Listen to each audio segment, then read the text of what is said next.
ಎಲ್ಲ ನನ್ನ ಯೂಟ್ಯೂಬ್ ವೀಕ್ಷಕರಿಗೆ ನಮಸ್ಕಾರಗಳು. ನಾವು ಲಾಸ್ಟ್ ವಿಡಿಯೋದಲ್ಲಿ ಜೀವಾಮೃತನ ಯಾವ ಥರ ಪ್ರಿಪ್ರೇಷನ್ ಮಾಡಬೇಕು ಅನ್ನೋದನ್ನ ತೋರಿಸ್ಕೊಟ್ಟಿದ್ದೆ. ಇವಾಗ ಇದನ್ನ ಮಾಡಿ 10 ಡೇಸ್ ಆಯಿತು. ಜೀವಾಮೃತ ರೆಡಿ ಇದೆ. ಈಗ ಇದನ್ನು ನಾವು ಯಾವ ಥರ ಭೂಮಿಗೆ ಅಪ್ಲೈ ಮಾಡಬೇಕು ಮತ್ತು ಇದರಿಂದ ಆಗೋ ಪ್ರಯೋಜನಗಳೇನು ಅನ್ನೋದನ್ನ ಮುಂದುವರೆದ ಭಾಗನ ಈ ವಿಡಿಯೋ ಮಾಡ್ತಾಯಿದ್ದೀನಿ. ನೋಡಿ, ಇದು 10 ಡೇಸ್ ಆಗಿತ್ತು. ತುಂಬ ತಂಪಾದ ವಾತಾವರಣದಲ್ಲಿತ್ತು. ನಾವು ಬಟ್ಟೆ ಹಾಕಿ ಮುಚ್ಚಿದ್ವಿ. ಓಪನ್ ಮಾಡಿದ್ರೆ ರೆಡಿ ಇದೆ ಜೀವಾಮೃತ. ತುಂಬ ಘಾಟ್ ಹೊಡೆತಾ ಇದೆ, ಅದರಿಂದ ಇದಾಗಿದೆ.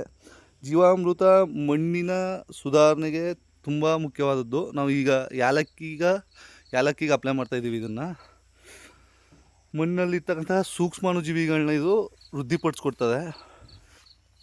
ಈಗೇನು ಮಾಡಿದ್ದೀವಿ ಅಂದರೆ, ನಾವು 200 ಲೀಟ್ರ್ ನೀರಿಗೆ ಇಲ್ಲಿ ಪ್ರಿಪೇರ್ ಆಗಿರ್ತಕ್ಕಂಥ ಜೀವಾಮೃತನ ಮಿಕ್ಸ್ ಮಾಡ್ಕೊಂಡಿದ್ದೀವಿ.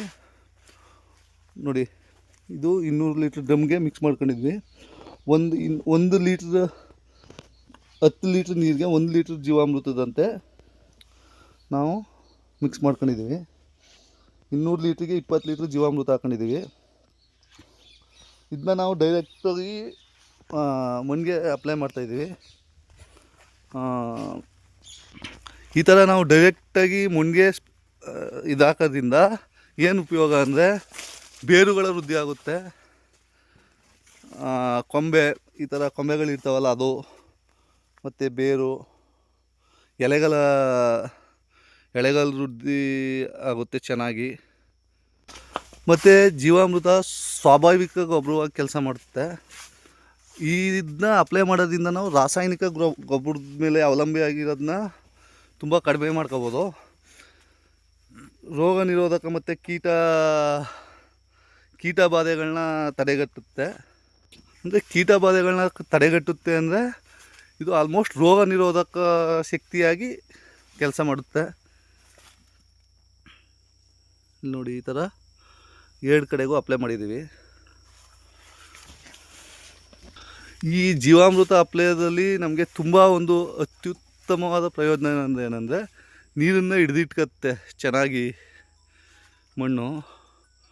ಅದೊಂದು ತುಂಬ ಅನುಕೂಲತೆ ಇದೆ ಇದರಲ್ಲಿ ನಾವು ಉತ್ತಮ ಇಳುವರಿ ಪಡಿಬೋದು ಮತ್ತು ಉತ್ಪಾದನೆ ವೆಚ್ಚನ ತುಂಬ ಕಡಿಮೆ ಮಾಡ್ಕೋಬೋದು.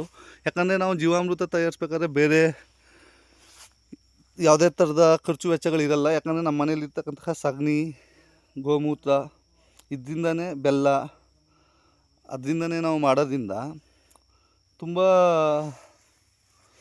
ಕಡಿಮೆ ವೆಚ್ಚ ಆಗೋಗುತ್ತೆ. ಇದು ಏನಂದರೆ, ಅಪ್ಲೈ ಮಾಡೋ ವಿಧಾನ ಕರೆಕ್ಟಾಗಿ ನೋಡ್ಕೊಂಡು ಮಾಡಿದ್ರೆ ಇದರಂಥ ಕಡಿಮೆ ಖರ್ಚು ಯಾವುದೂ ಇರಲ್ಲ. ಇದರಲ್ಲಿ ಇನ್ನು ಬೇರೆ ಬೆನಿಫಿಟ್ಸ್ಗಳಂದರೆ, ಮಣ್ಣಿನ ಮಾಲಿನ್ಯ ಪರಿಸರ ಸ್ನೇಹಿ ಆದ್ರಿಂದ ಇದರಿಂದ ಯಾವುದೇ ತರಹದ ಮಾಲಿನ್ಯಕಾರಕವಾದಂತಹ ಇದು ಬರಲ್ಲ. ಸೊ ಇದನ್ನ ಪರಿಸರ ಸ್ನೇಹಿ ಅಂತಲೇ ಕರಿಬೋದು.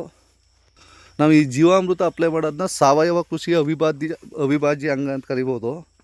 ಯಾಕಂದರೆ ಇದರಲ್ಲಿ ಎಲ್ಲ ಥರದ ಪೋಷಕಾಂಶಗಳು ಲಭ್ಯ ಆಗ್ತವೆ. ಸಸ್ಯಗಳಿಗೆ ಅಗತ್ಯವಾದ ನೈಟ್ರೋಜನ್, ಫಾಸ್ಫರಸ್ ಮತ್ತು ಪೊಟ್ಯಾಷಿಯಂ ಸೇರಿದಂತೆ ಹಲವಾರು ಪೋಷಕಾಂಶಗಳನ್ನ ಇದು ಗಿಡಕ್ಕೆ ನೀಡುತ್ತೆ. ಸೊ ನಾವು ಇದನ್ನ ಕಡಿಮೆ ವೆಚ್ಚದಲ್ಲಿ ಮಾಡೋದ್ರಿಂದ ರೈತನಿಗೆ ತುಂಬ ಅನುಕೂಲಗಳಿವೆ.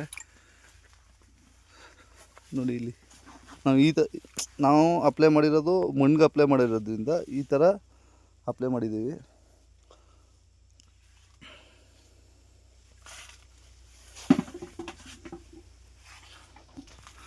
ಇದನ್ನು ನಾವು ಮಣ್ಣಿಗೆ ಡೈರೆಕ್ಟಾಗಿ ಅಪ್ಲೈ ಮಾಡ್ಬೋದು, ಸ್ಪ್ರೇ ಮುಖಾಂತರ ಕೊಡ್ಬೋದು, 2 ಥರದಲ್ಲೂ ಮಾಡ್ಬೋದು. ಏನಂದರೆ, ಸಾವಯವ ಜೀವಾಮೃತ ಬಳಸೋದ್ರಿಂದ ಅಂದರೆ ಯಾವುದೇ ತರಹದ ಖರ್ಚು ವೆಚ್ಚ ಇಲ್ಲದೆ ಅಧಿಕ ಇಳುವರಿ ತರ್ಬೋದು ಅನ್ನೋದೊಂದು ಇದು. ಯಾಕಂದರೆ ಅನಾದಿ ಕಾಲದಿಂದ ಇದೇ ಥರ ಮಾಡ್ಕೊಬಿಡ್ತಿದ್ರು. ಇವಾಗ ಏನಾಗಿದೆ ಅಂದರೆ, ರಸಗೊಬ್ಬರ ಮೇಲೆ ರೈತ ಅವಲಂಬನೆಯಾಗಿ ಅದು ಸರಿಯಾದ ಸಮಯಕ್ಕೆ ರೈತರಿಗೆ ದೊರೆಯಲ್ಲ. ಅದರದ್ದು ಅಧಿಕ ಖರ್ಚು. ಅದರಿಂದ ಮತ್ತೆ ರೈತರು ಸಾವಯವ ಕೃಷಿಗೆ ಬಂತು ಅಂದರೆ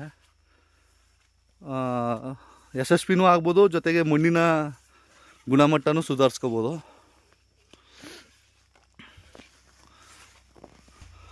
ನಾವು ಇವಾಗ ಅಪ್ಲೈ ಮಾಡ್ತಾ ಇರೋದು ಜೀವಾಮೃತನ 4 ತಿಂಗಳಾಗಿದೆ. ಏಲಕ್ಕಿ ಬಾಳೆಕಟ್ಟೆಗೆ ಸ್ವಲ್ಪ ವೀಕ್ ಕಾಣಿಸ್ತಿತ್ತು ಗಿಡ, ಅದಕ್ಕೆ ನಾವು ಜೀವಾಮೃತ ಕಡೆಗೆ ಇದು ಮಾಡಿದ್ದೀವಿ. ಅಂದರೆ ನಾವು ಜೀವಾಮೃತ ಹಾಕಿದ್ಮೇಲೆ ಯಾವುದೇ ಥರದ ಕಳೆನಾಶಕಗಳನ್ನ ಸಿಂಪಡಣೆ ಮಾಡಬಾರ್ದು.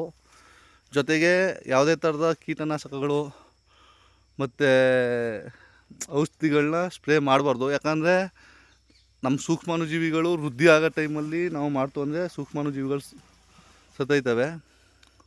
ಸೊ ಅದರಿಂದ ಮೇಜರಾಗಿ ಇದನ್ನಂತೂ ಗಮನದಲ್ಲಿ ಇಟ್ಕೊಂಡು ರೈತ ಕೆಲಸ ಮಾಡಬೇಕು.